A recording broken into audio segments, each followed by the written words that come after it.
ওয়াদারু যাহিরাল ইসমি ওয়া বাতিনা।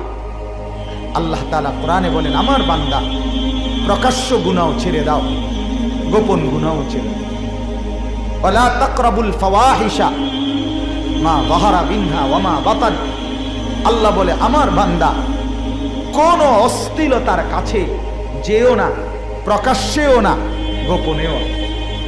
আল্লাহ তাআলা বলে, যুবক শোনো ভাইয়া, রাত 2টা বাজে, আমি প্রতিদিন বলি এটা, রাত 2টা বাজে ডানে বামে তাকাইয়া তুমি যখন মনে করো মা ঘুমায় গেছে, বাপ ঘুমায় গেছে, পাড়া পড়শি মহল্লাবাসী ঘুমায় গেছে, কেউ জেগে নাই, তুমি নিজেকে একাকী ভাবো, আর মোবাইলে তখন উলঙ্গ ছবি দেখো, নাচ দেখো, নর্তকীর দৃশ্য দেখো, জিনার ব্যভিচারের ছবি দেখো, কোন অসৎ মেয়ের সাথে প্রেমের অবৈধ আলাপ করো, তুমি ভেবেছ ডানে বামে কেউ জেগে নাই, আমি একা।